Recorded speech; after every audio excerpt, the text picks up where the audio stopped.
Hey, good afternoon, John. John God, Donovan. Marty John, Keller. there you go. It's the Marty Show, the Intentional Living channel, the Intentional Living podcast. It's in this podcast we spend some time and energy and focus on examining how to break patterns of behavior that we say we don't want and we still continue to manifest.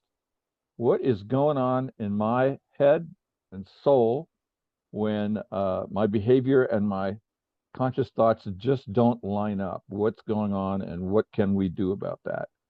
So that's our Right. focus here is looking into the subconscious where so much of what goes on in our lives resides and trying to not trying but working on bringing out of the subconscious into our conscious awareness those currents, psychodynamics, and so forth, so that when I have awareness of them, I have choice about what to do about them. If I don't have choice, then I'm just going to be stuck with compulsion or what feels like a compulsion, and I'll just Right. be unhappy for a good most portion of my life. Yeah. So this is all about creating happiness, we might say, how to Yeah. create that as a full-time life experience. So last time we got together, we said that we had a couple things that we wanted to elaborate on and talk about. The first one I'd like to get your thoughts on is one of the principles that we have here in the intentional living work is I'm always getting what I want. I'm Mm-hmm. always getting what I want.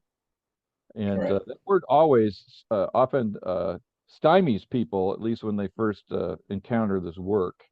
And because of the very issue that we talked about in this opening sequence, which is I say I don't want something, and yet it keeps showing up. So how can it be something I'm wanting if I say I don't want it? Right. And so I thought maybe if you're open to it, you might share some of your insights about how does it work that I'm always getting what I want, and then how does that ultimately actually work to my benefit? Okay. Um, One of the things we talk about, and make me co-host Yep. while we're talking, um, is that the trauma that we experience as children, family of origin dysfunction, childhood trauma, is stored in our subconscious. Our total experience, 9/10 of what we've experienced throughout our lives, that memory has been relegated to the subconscious. It's like the human being ability to store information is phenomenal.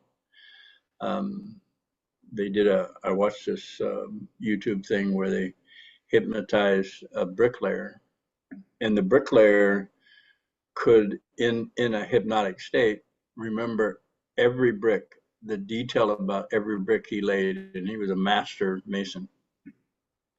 So, and that was a long time ago, and that just verifies for me that our capacity to remember detail, situations, mood tones, um, eyebrow raises, depending on our situation and our need at the time.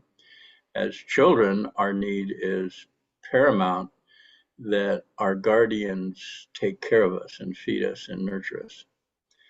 Uh, our whole existence is dependent on their capacity to nurture and sustain us. So anything that happens in my childhood that threatens that sustenance, like food, proximity, attachment, when something happens, I store that event in my memory. 9/10 of it, like we've been talking about, is relegated to the subconscious. So if I have, and the I want to note that the most of the trauma that I received as a child is either nonverbal before I learned the capacity of speech, and or what did I say, nonverbal or preverbal. Preverbal is before I learned the capacity to speak. nonverbal, even though I learned and I was talking 6, 7 years old, I didn't have the words to describe the feeling, tone, or trauma, or scared, or concern, or shutdown that I needed to go through to please my caretakers. So it's pre-verbal, nonverbal. Although pre-verbal and nonverbal, it is aware of situational frequency, tone, movement.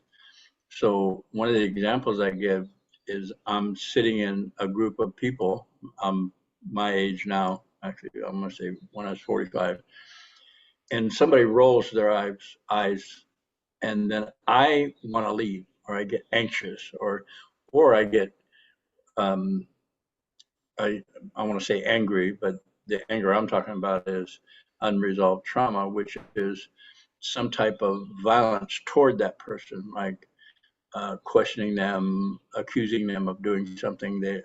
And that reaction comes from the information that is stored in my subconscious at the ready for my well-being. So in my infancy or in my childhood, somebody rolled their eyes and I got either smacked or told I was wrong or humiliated or ridiculed or told to go away. And that gets stored. So the trigger or the event that happened in real time put me back into infant time. And this subconscious doesn't know time. So it's happening right now in the moment. And I'm reacting in current reality, in the current situation, 45 years old, from the reflexes of a child.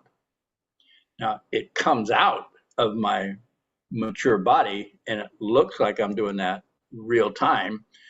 And I don't know it, and the other people didn't know it, but I was associated to an old unhealed trauma.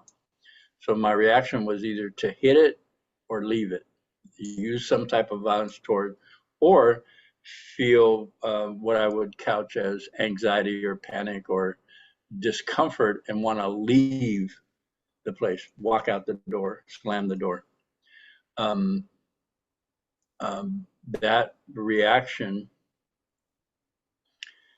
is me responding to childhood trauma.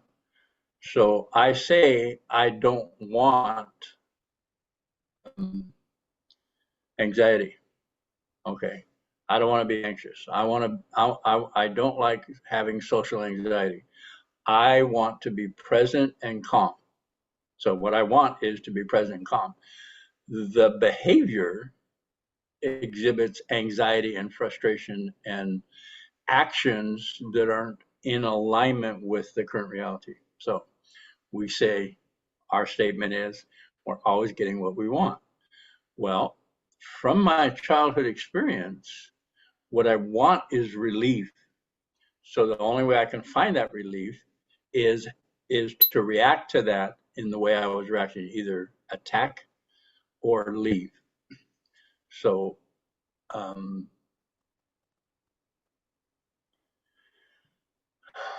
it sounds crazy. I want to feel anxious. Well, I keep saying, no, I don't. And yet my experience is I'm anxious. So somewhere in my subconscious, the alert system says it's best for me to be anxious and react and not stay and get hurt. So actually what I do want from the subconscious, because that's 90% of my motivational energy, information, I do want to react the way I did for my safety. So let me use an example of myself. I would use verbal violence in the form of raising my voice, threatening. And I'd say, I don't want to be threatening. I want to be calm. And then something would happen to where I find myself raising my voice. So I'm always getting what I want, which is my ability to stop you from creating the anxiety in me. When it's not you, that's happening. It's the unresolved trauma.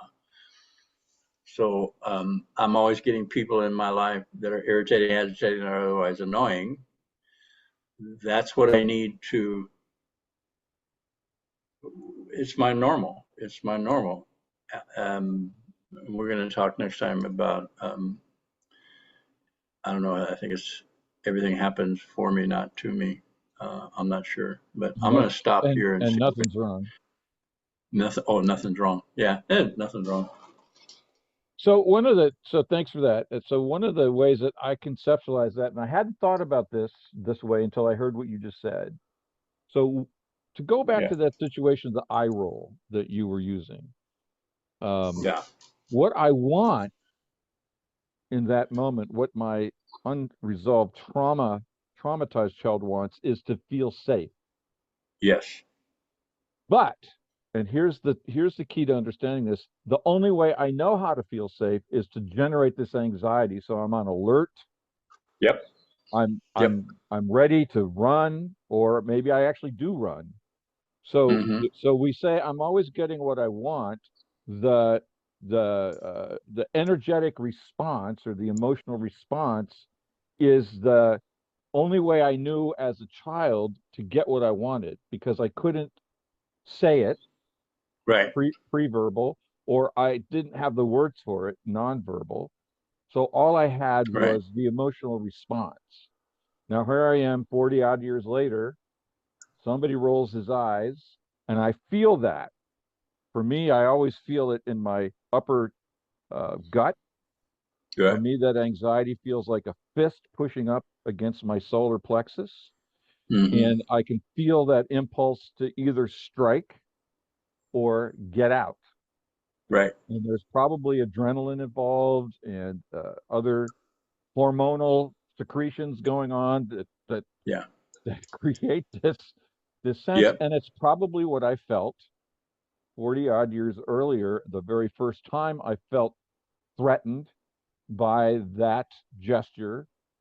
yes, Probably in my family, that's probably my father did something like that, gave a gesture that made me feel I'm going to die.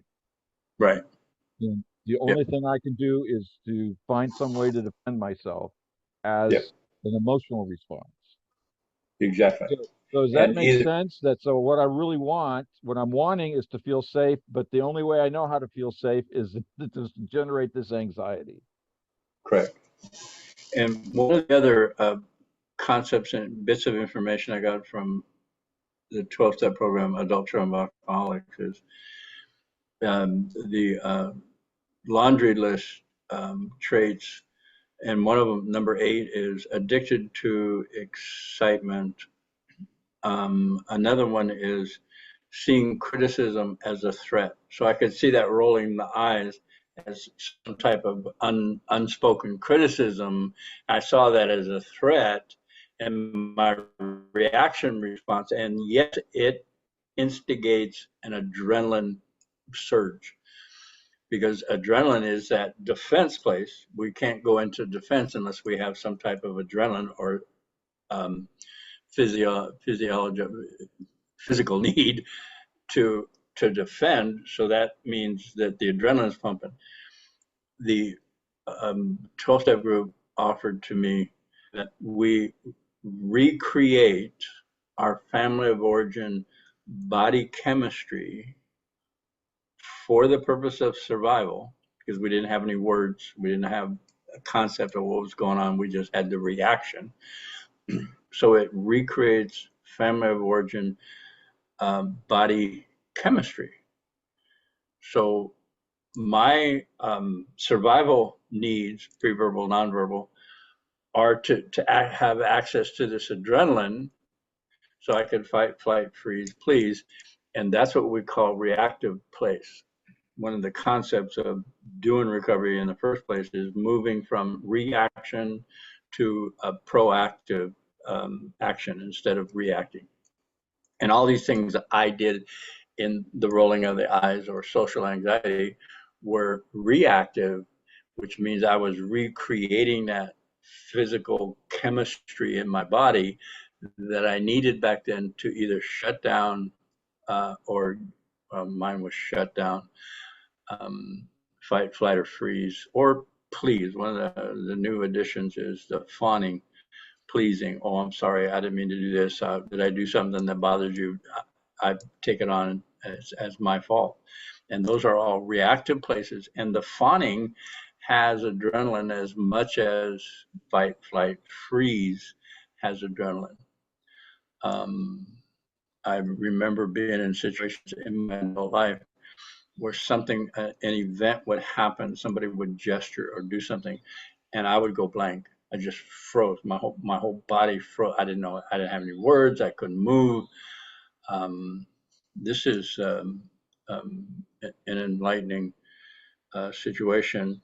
I would be in a conversation with somebody, and I was ready to go, and I wouldn't know how to end the conversation and say, "Excuse me, I need to go." So I would stay in the conversation and then beat myself up for an hour. It's like, what? Just go, just go. And I couldn't, because that was something I couldn't do when my dad was lecturing me or my mom was telling me, this is how you're supposed to be, whatever the lecture was. And that's another, I'm getting exactly what I want, which is, what? Safety. The only way I could be safe was just shut down, not have the words, to blank out. So, and it's really, it's a mind-bending statement, especially when I experienced myself as the victim of everybody else's whim, or a victim of a situation, or I want to call it low guy in the totem pole in the shop. I'm the guy in the butt of all the jokes, or in the service, or wherever I was. I found myself in that situation time after time after time. And that's why the question, when I start the meetings to newcomers and to people who have been there for a while, what is it you want that you don't have?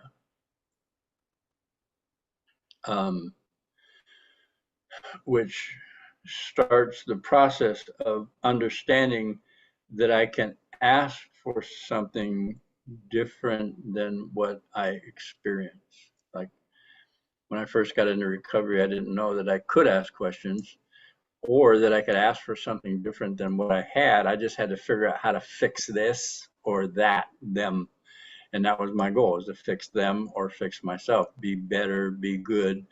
And that's part of exacerbating the trauma and setting it in deeper. And it's crazy making. I'd like to offer a universalizing truth here, and then we can come back down to the specifics. Because I'm intrigued by the underlying energetic of the statement, "I'm always getting what I want." Right. And as I contemplate that, I think that is a property of life itself, because life wants to survive. Yes. So Basic need. life comes with desire, and that desire is that fundamental desire to live. And as you get farther up the complexity chain, there's not only do we want to live, but we want to thrive. So we come into this world with this as a fundamental property of our reality, even though we're just 1 hour old, so nothing's been developed yet. In fact, our brains don't get fully developed for another 20 odd years. So we're constantly Right.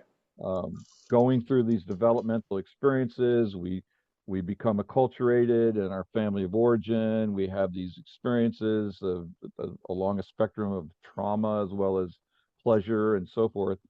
So for those who have a challenge in appreciating this fundamental truth, we're always getting what we want. Maybe we could start by acknowledging that we all want to survive, and that is not optional. That is not like, oh, I don't have to want that. No, you can't not want that. It's bred That's into right. the very essence of the organism. a single cell Yes. bacterium wants to survive as much as this multiple celled human being wants to survive. It's just part of life. Yes. So I think Yes. so having said that, I think the good news is that if that's true, then as I move into recovery, I can move from these subconscious desires that are rooted in reaction, as you said earlier, to conscious desires that can now be rooted in conscious choice. So I Correct. still can access the power of desire that's still animating everything about me, but now I can bring consciousness to it, because the reason this is important is because it's the second part of the accountability tree practice that we talk about here. The first part is what's the truth? How do I feel about that? But the second part is what do I want? With Mm-hmm. now that I'm feeling the truth of what's going on, I'm cruel, mean to the point of cruelty is the one that you like to use, or I'm anxious to the point of inability to move, one that I could use. But just getting present with that feeling, the second part of the practice then is, okay, so what do I want? Because I can still call upon that fundamental basic dynamic of desire and now use it consciously. Correct. And so then the One of question the becomes, questions is, okay, so what is it I want? Well, like you said earlier, I want to be at peace. I want to I want to feel happy. And then what you've taught us is to then to formalize that and activate it through the power of intention. Okay, I intend to feel at peace. I intend to be happy. And that, right. for me, the way I understand this, and obviously you may have a different perspective, but the statement I intend is a harnessing, it's a call to all the powers of the universe that my life force desire is part of, to generate the Mm-hmm. manifestation or to make happen that which I say I want. Correct. Yes. Um, One of the things that explains I'm always getting what I want. I would set up situations. What I wanted subconsciously was to be right. And so I would set up situations that were familiar. My role in the family, I would replay them in my adulthood, where I needed an agonist to prove that I'm right, that you're no good, you're not trustworthy, I can't trust you, I can't be around you because you're mean. So, and I wanted to be right because that's what I couldn't do. That's what I couldn't express as a child. This hurts. Why did you do that to me?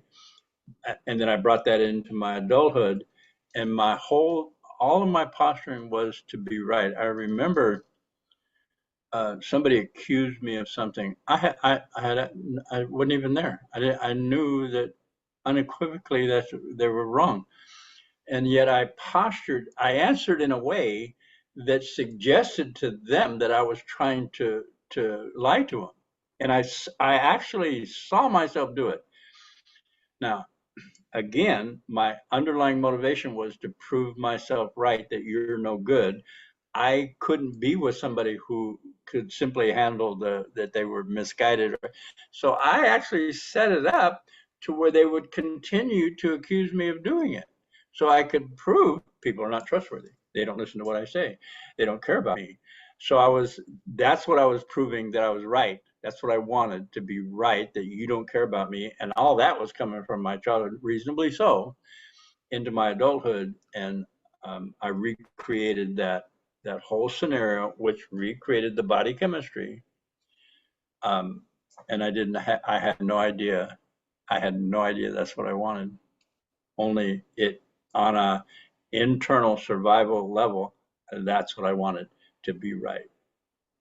Well, and interestingly enough, so if we follow that even farther behind, the need to be right, isn't that wasn't that also a manifestation of the desire to be safe? Yes. Because if I can keep you Yeah. away from me, I'm safe from you. Yep. And Mm-hmm.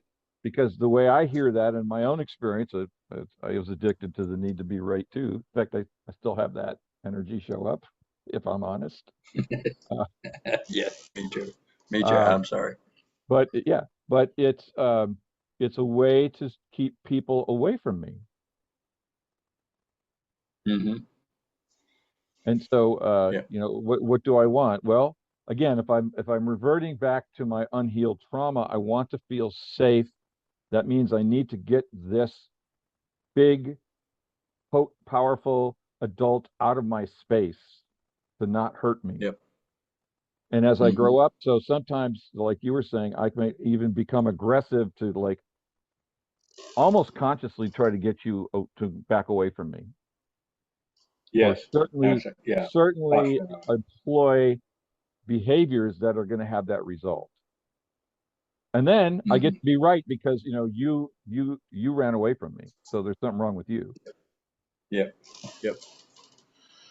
So that's the el- that's the reason we say I'm always getting what I want.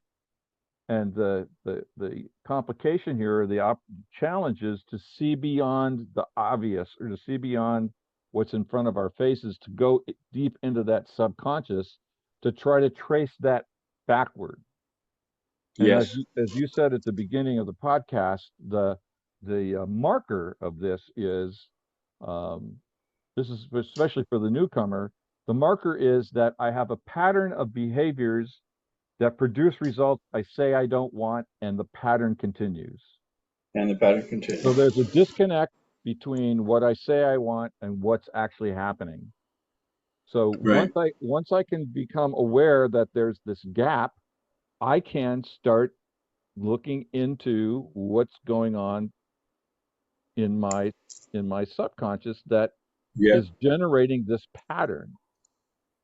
Now, Mm-hmm. for most of us, this can be done in a group setting, and you and I both facilitate meetings weekly where we offer people the opportunity to do that work, to learn how to go inside into the subconscious and find out what's really going on. What's going on for me that I'm producing this pattern of behavior that I say I don't want? And classically, Right. the one I've shared with you and the audience is the time when I was dealing with bankruptcy and financial problems, and they kept persisting, and I kept getting anxious and not being able to solve my money and or solve my problems, and getting deeper in debt. And I sat in a meeting with you, and you said to me, "Would you be willing to consider that you like being in debt?" And that was the moment that was one of the moments of liberation for me, because when I was willing to say, I like that. So desire, I like, Mm-hmm. I like Mm-hmm. being that, something opened up for me. First of all, my body relaxed, ideas and information exploded into my consciousness. I Yep. felt moved to tears. I felt tears welling up in my face, in my head. And that was, I came to understand that was because I was now telling the truth of something I had hidden from myself. Mm-hmm. Because if it was conscious, I couldn't really hide it. So it was all subconscious. But once I was able to own that, everything shifted. And once I Mm-hmm. was able to say I desire the effects of being in debt, I was then able to create something else. Okay, so now I'm conscious of what's going on.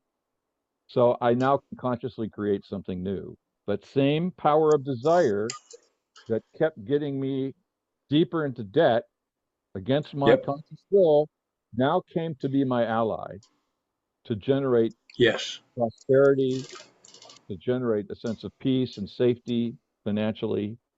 And all of that shifted just because I learned to say the truth of what I desired, that I was completely, utterly ignorant of in my consciousness.